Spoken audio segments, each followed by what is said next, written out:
Tadi di khotbah, sebelum khotbah itu di doanya saja tadi saya sudah berdebar-debar ya. Nggak tahu kalau yang lain ya. Mungkin salah satu calon pendeta Lomi punya karunia untuk berdoa. Jadi ketika dia berdoa kita ikuti dia berdebar-debar. Nah kemudian ketika membaca dan kemudian menyampaikan uraian khotbah, kita bisa melihat bagaimana cara menyampaikannya, ya gayanya, seninya sudah bagus. Kemudian dari pertanyaan saya, kan di ungkapan di liturgi, penjelasan tentang liturgi tahun pendeta, ibu tahun pendeta lagi menyampaikan ada contohnya, misalnya Daud, terus ada juga Paulus dengan kata-kata yang indah dan seterusnya. Kemudian Yesus, bagaimana itu bisa dipakai dalam setiap khotbah. Nah di pendahuluan tadi kok nggak digunakan itu. Jadi tadi di dalam pendahuluan hanya saya baru saja mengikuti liturgi, pembinaan liturgi 1 bulan. Ini apa hubungannya dengan khotbahnya tadi? Nah itu ya. Padahal di ibadah Minggu itu sukacita, kebangkitan. Tapi ternyata realitas kehidupan kita nggak selalu bangkit. Kadang-kadang rasanya kayak mau mati-mati kembali gitu, kayak mau kita ada pergumulan yang besar gitu. Nah karena itu melalui perenungan tadi itu menentukan kita. Jadi tadi pengantar itu hanya pengantar itu mau sebagai komparasi begitu, bahwa GKSPS mengangkat ibadah itu adalah sukacita, ibadah itu adalah perayaan kebangkitan. Tetapi narasi di sekitar kehidupan salib kita kadang-kadang bertolak belakang dengan makna ibadah itu. Maunya begitu. Jadi ada kata narasi sekitar salib tadi, itu bridge-nya sebenarnya ada penghubung ya. Ya, jembatan. Ini ada jembatan ya dari pendahuluan ke isi, mestinya ada penjelasan itu bahwa realitanya dalam kehidupan kita nggak selalu sukacita. Nah, terus kemudian masuk ke isi. Baik, kemudian yang berikutnya pertanyaan saya ke isinya, isi kerangka khotbahnya ya. Dengan cara itu berapi-api gitu loh, menarik sebenarnya. Nah sebenarnya hanya mungkin apa karena ini ujian ya, ujian sehingga depresi bisa depresi sakit depresi dia eminya dia melarikan diri sampai dia bersembunyi, dia mau mati rasanya, itu juga pernah saya rasakan. Jadi mengajar yang lain sebenarnya juga itu bagaimana itu langsung bisa tadi dikatakan bahwa khotbah itu Injil ya, peristiwa yang dia itu adalah Injil itu masuk dari penyampaiannya butuh ekspresinya lebih ya, mestinya begitu. Nah terus kemudian tadi saya juga menangkap bahwa kehadiran Allah itu ditandai dengan angin yang sepoi-sepoi atau hembusan angin yang lembut. Itu juga menarik menurut saya. Terus kemudian Tuhan berbicara. Nah, itu kemudian Tuhan seperti itu.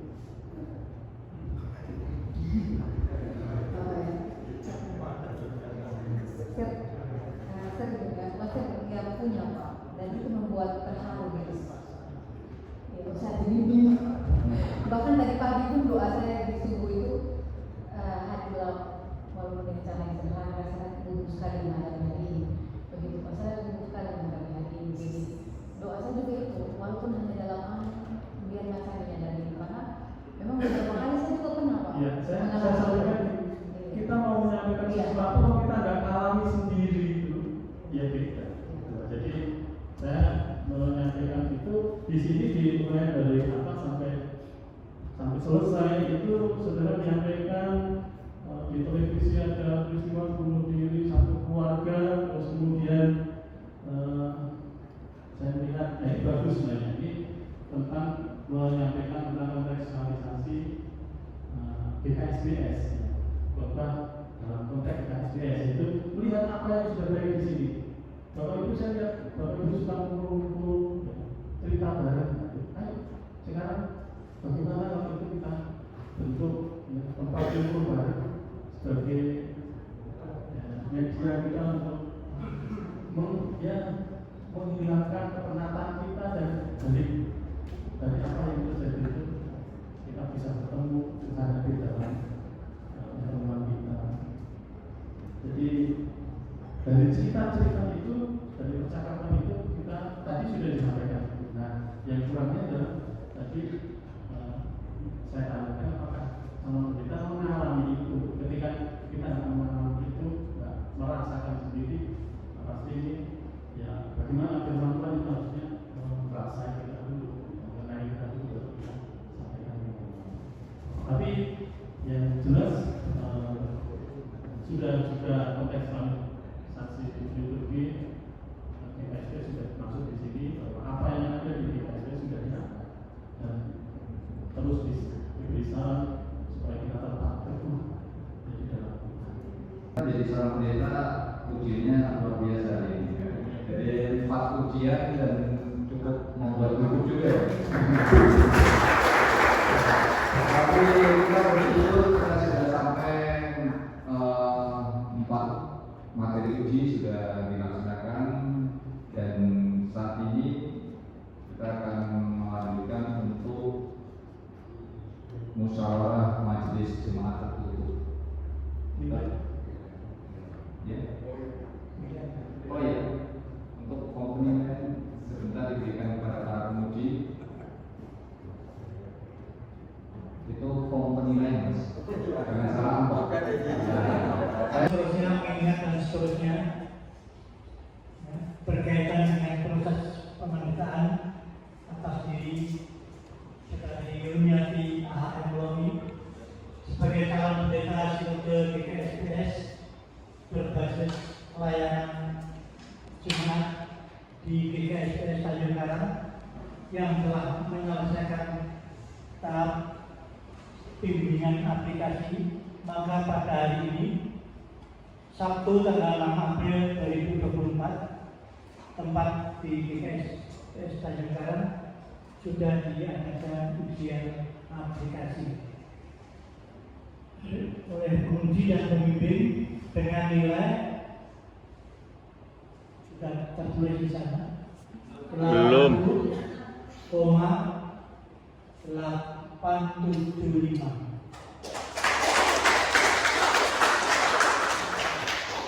Belum itu baik ya. Telah dilaksanakan musyawarah majelis tertutup dan dipimpin oleh PJ dari Majelis Jemaat, MPK, penguji, pembimbing aplikasi dan MPS dengan mufakat memutuskan bahwa tidak ada catatan yang menyebabkan terhalangnya yang bersangkutan untuk melanjutkan proses pembimbingan. Dan sekarang langsung aja saya tanyakan kepada yang bersangkutan. Nah, mumpung yang bersangkutan masih ada di sini, ya. MPS juga ada di sini, MPK ada di sini. Saya tanyakan langsung, apakah Saudara Lomi sanggup untuk melanjutkan ke proses pembimbingan selanjutnya, atau menunggu angin-angin yang sepoin? Apa langsung sekarang atau menunggu angin? Sekarang bisa? Ya.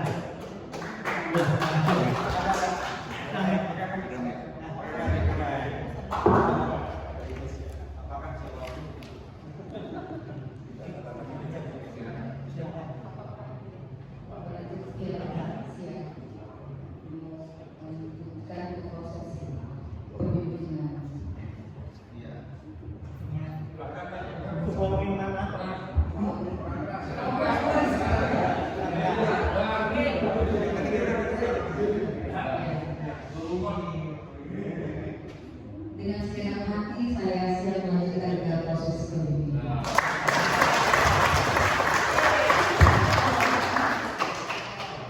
Baiklah, jadi rupa-rupanya kita bisa menunggu angin-angin sesuai dengan langsung dijawab sekarang juga.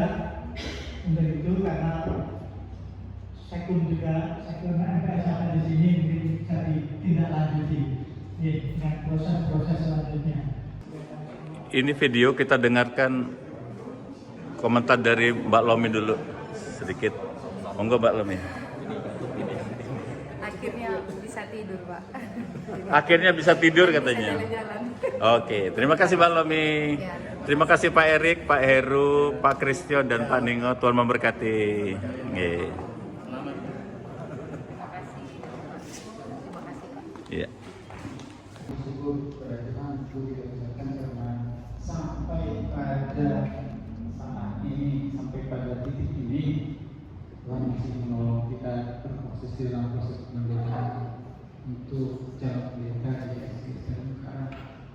Terima kasih ucapan buat Tuhan karena dalam proses-proses itu tentu banyak hal sebenarnya yang terjadi baik di jemaat, baik di pemimpinan, baik juga untuk calon pendeta juga banyak hal yang terjadi. Tapi seluruh proses itu kita digiring oleh Tuhan sampai pada saat ini dan kita bisa menyaksikan ujian aplikasi berjalan dengan baik. Kemudian terima kasih kepada teman-teman kolega di pendeta yang sudah berjerih payah memberikan yang terbaik. Saya tahu benar-benar ini adalah upaya yang terbaik dari teman-teman semua. Pak Heru dari sejarah gereja, Pak Ningo dari PBAG, kemudian saya di Kata Gereja dan kemudian Pak Kristio di liturgi dan penelitian. Saya kira ekstra ya, membimbing orang cerdas itu susah Pak. Iya.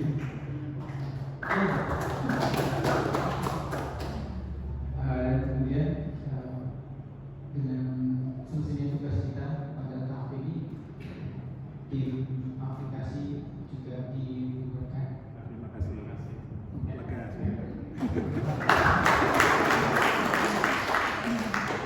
Kemudian tentu dengan sukacita MPS akan membuatkan SK untuk proses pembimbingan selanjutnya. Pasti ada pembimbing yang terbaik dari luar yang begitu melihat angka 80, gimana caranya membimbing orang dengan angka 80? Ini jarang-jarang terjadi. Betul Pak, ini jarang terjadi. Biasanya terakhir 72, 73, 75 jangan sampai lah. Tapi pesan saya dan pesan kita semua tentu, agar rendah hati dengan ini. Justru akan kelihatan semakin tinggi kalau angka 80 ini dibawakan dengan rendah hati di proses pembimbingan selanjutnya. Fokus, kami berharap teman-teman di majelis juga mendukung proses pembimbingan nanti.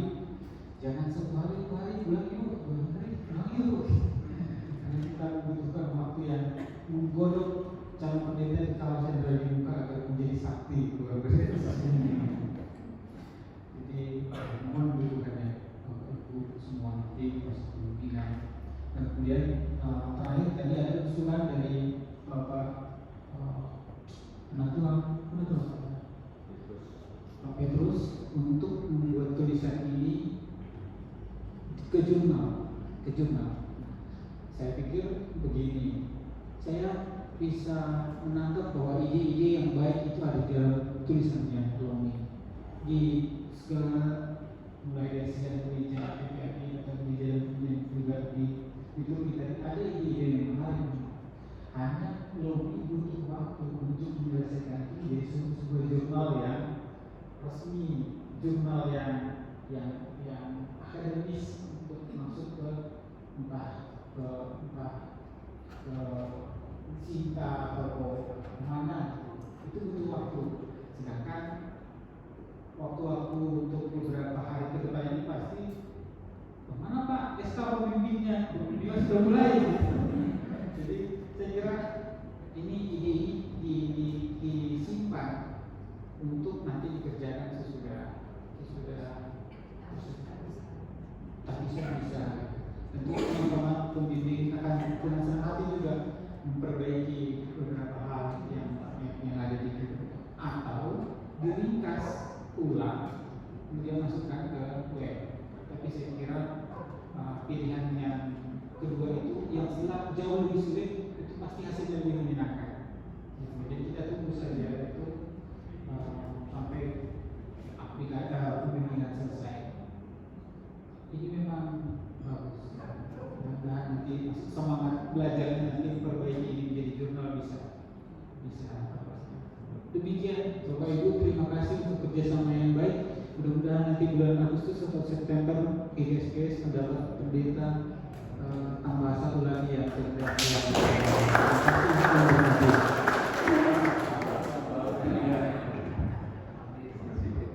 Baik, terima kasih kepada Pak Pendeta Erik mewakili MPS yang sudah menyampaikan beberapa hal. Satu kata kunci, rendah hati, tetap rendah hati. Karena rendah hati tidak membuat kita menjadi semakin rendah, tapi justru kita akan dilihat lebih baik ketika kita memiliki rendah hati. Sekarang video saya mau tanya kepada Om Markus, apa kesan dan pesan tentang ujian aplikasi Mbak Lomi hari ini? Lelah yang terbayarkan.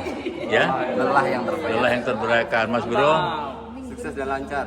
Sukses dan lancar. Pak Sugio Pranowo? TPDT Lomi memang oke. Oke.